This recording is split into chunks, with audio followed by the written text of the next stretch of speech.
Alleluia, Alleluia, Alleluia, Alleluia.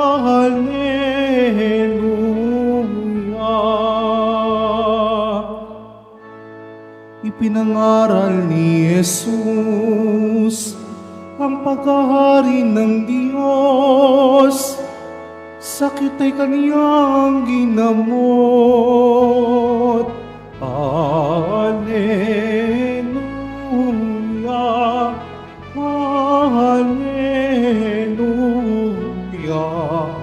Alleluia, Alleluia.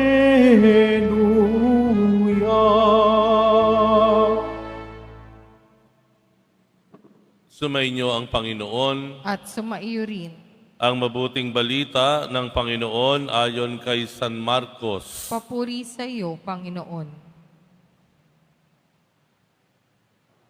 Noong panahong iyon, may isang ketonging lumapit kay Jesus na nikluhod at nagmakaawa. Kung ibig po ninyo ay mapagagaling ninyo ako. Nahabag si Jesus at hinipo siya.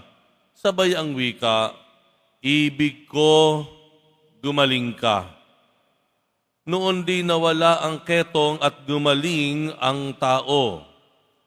Pinaalis siya agad ni Jesus matapos ang ganitong mahigpit na bilin. Huwag mong sasabihin ito kanino man. Sa halip ay pasuri ka sa saserdote.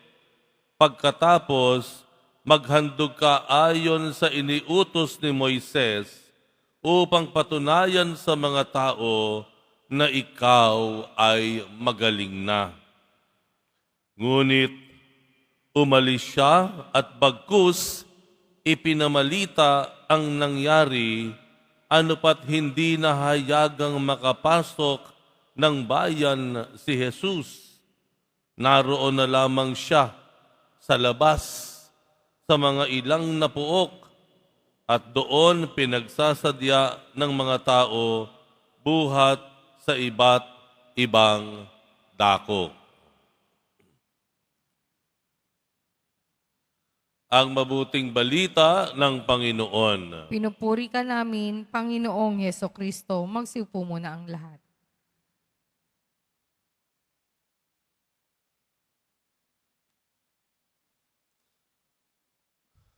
Paano ba humiling sa Diyos? Paano ba magmakaawa sa Diyos?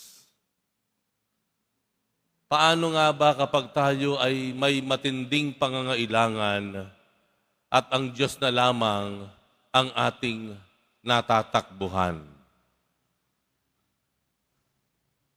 Magandang umaga sa inyong lahat. Nagsisimula uli tayo sa taong ito ng I-Thursday.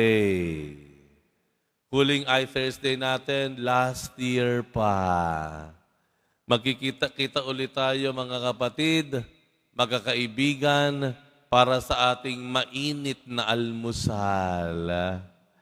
Tinawag ulit tayo ng Diyos, pinaghanda ulit tayo ng Poong Jesus Nazareno, ng magandang kwentuhan, ngiti, at almusal na kainan. Amen? Palakpakan natin ang mahal na Poong Jesus Nazareno.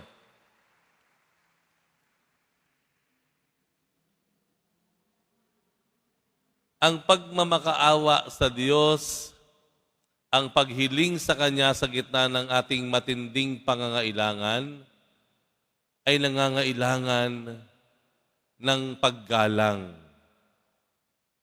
nangangailangan ng kapakumbabaan. Tignan niyo po yung Ebanghelyo. Isang ketongin. Ang isa po sa nakakahabag na sakit, nakakaawang sakit noong panahon ni Jesus ay ketong. Una, wala pang lunas. Ngayon, meron na. Pangalawa, ayon sa tradisyon ng mga Hudyo, ang dugo ay hindi dapat hawakan. Kaya ang ketongin, may mga sugat na sariwa, may mga dugong nakikita. Ang ketongin ng panahon ni Jesus, pinaalis sa bayan.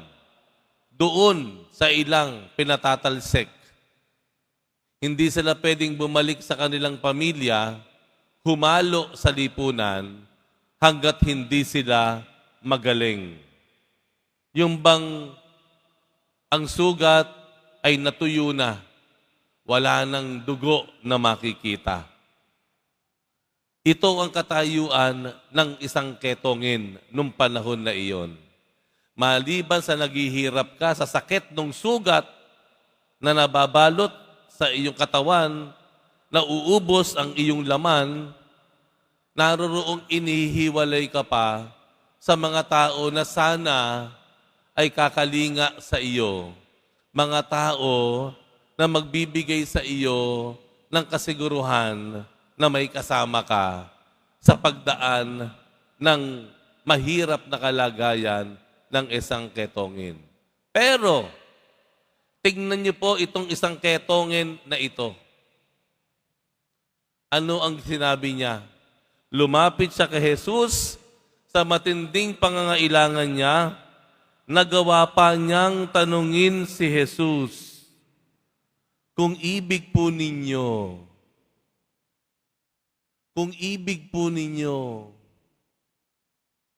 mapagagaling ninyo ako. Di ba? Parang, meron kayong naramdaman doon? Kasi kung ikaw ay may matinding pangailangan, pagalingin mo na ako, pagalingan ngayon na, hirap ako, kilala kita, makapangyarihan ka, ngayon na. You demand, namimilit ka, wala ka ng sinisino, nawawala na yung paggalang, tila nagiging palalo ka pa. Nagiging tila mas mataas ka pa doon sa hinihilingan mo. Pero iba po itong ginawa noong itong ketongin. Nandoon ang kanyang pagpapakumbaba. Nandoon ang kanyang paggalang doon sa hinihingian niya. Kung gugustuhin niyo po, kung iibigin po ninyo, mapagagaling ninyo ako.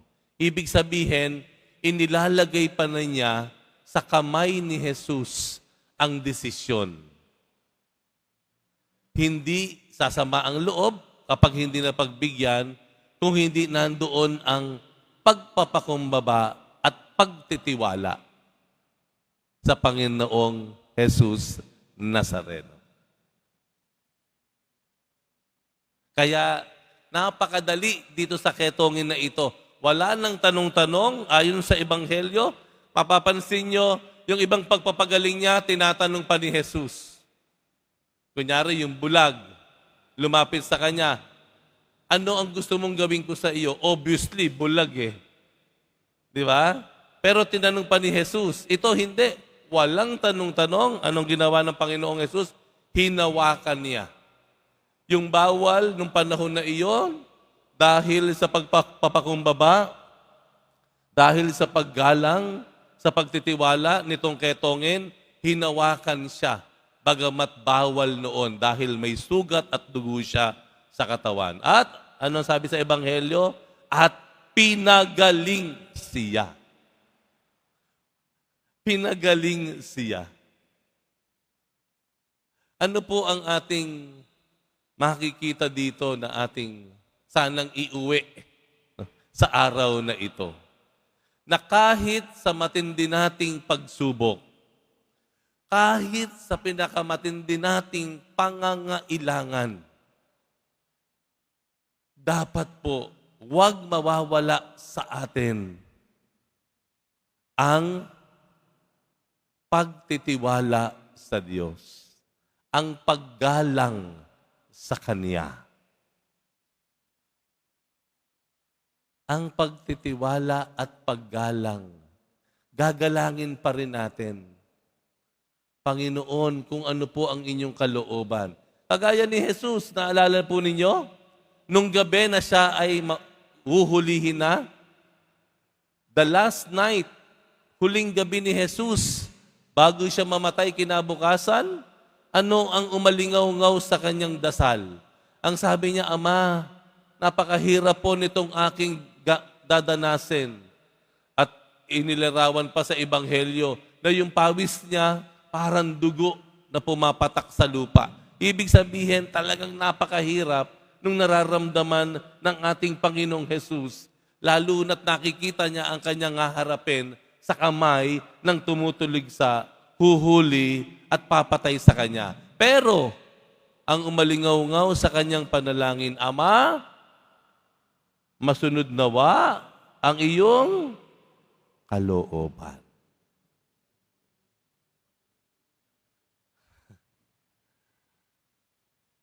Kapag tayo nangangailangan, ika nga, wag na tayong magmalaki. Wag na tayong magmataas ng kalooban. Pag tayo may kailangan sa Diyos, wag tayong aasta na may utang na loob siya sa atin. At ikaw ay naniningil, Lord, pagalingin mo ako. Nagsimba ako. Tumulong ako.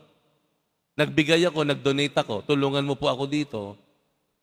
Parang iba, parang naniningil ka sa utang ng loob ng Diyos sa atin na kailanman hindi mangyayari. Dahil bawat hinga mo, bawat segundo mo ng buhay, bigay ng Diyos yan. Hindi mo lang nabibilang, bigay ng Diyos ang bawat segundo ng ating buhay.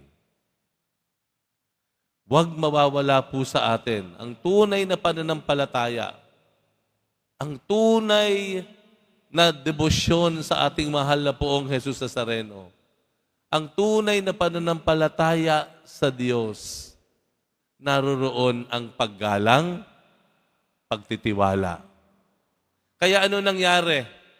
Dahil nakita ng Panginoong Jesus na itong ketongin na ito, nandun ang pagkilala sa Kanya, paggalang sa Kanya, pagtitiwala. Ano sabi niya? Gumaling ka na. Ipakita mo ang sarili mo sa saserdote, dun sa pare nung panahon na iyon. Bakit? Kasi ayon sa tradisyon, ayon sa batas ng mga Hudyo, kapag may ketong ka o may sakit ka na nakakahawa, ang magdedeklara sa iyo na ikaw ay magaling na, yung saserdote. Yung saserdote, hindi pa nga yung manggagamot Yung saserdote. Kaya nakita ng Panginoong Jesus, itong taong ito, marunong sumunod.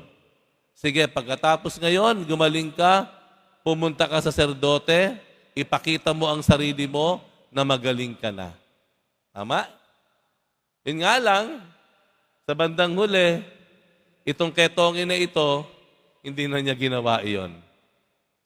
Hindi niya ginawa kung ano yung sanang pagsunod, pagtitiwala nitong ketongin na ito dun sa mga saserdote. Ano nangyari? Ano nangyari? Tingnan niyo sa bandang huli. Hindi na makapangaral ang Panginoon ng malaya sa mga bayan. Na yung plano ng Panginoon, yung estratehiya niya na mangaral sa iba't ibang bayan, hindi na niya magawa. Saan siya natapon? Doon sa disyerto. Hindi na siya makapasok. Dahil sa pagiging hindi na pagsunod at wala nang paggalang na ginawa itong taong ito doon sa saserdote. Minsan ganun tayo Yung paggalang natin sa Diyos, ganun na lamang. Pero hindi natin magawa yung parehong paggalang sa ating kapwa. Na? Pag sa poong Jesus Nazareno, kataas pa ang kamay mo. Pag sa kapwa mo, minumura mo. Ba? Natingin ba natin yun ang paraan ng Diyos? Natingin ba natin? Natutuwa siya? Nakataas ang kamay natin, mahal na poong Jesus Nazareno. Pag meron kang hindi gusto, yung kamay mo, nananakit ka na. Yung bibig natin, kung makapagpuri, ganun na lamang sa Diyos. Pero yung bibig na ito, na ginagamit sa pagpapasalamat sa Panginoong Hesus Nazareno, yun din ang ginagamit natin para murahin, sigawan, laitin, saktan yung ating kapwa. Sana po ang ating debosyon, ang ating pananampalataya sa mahal na poong Hesus Nazareno ay kapapalooban ng paggalang, pagtitiwala sa Diyos at hindi lamang sa Diyos. Inaasahan niya yung paggalang at pagtitiwala na iyan, ipatutungkol din natin sa ating kapwa.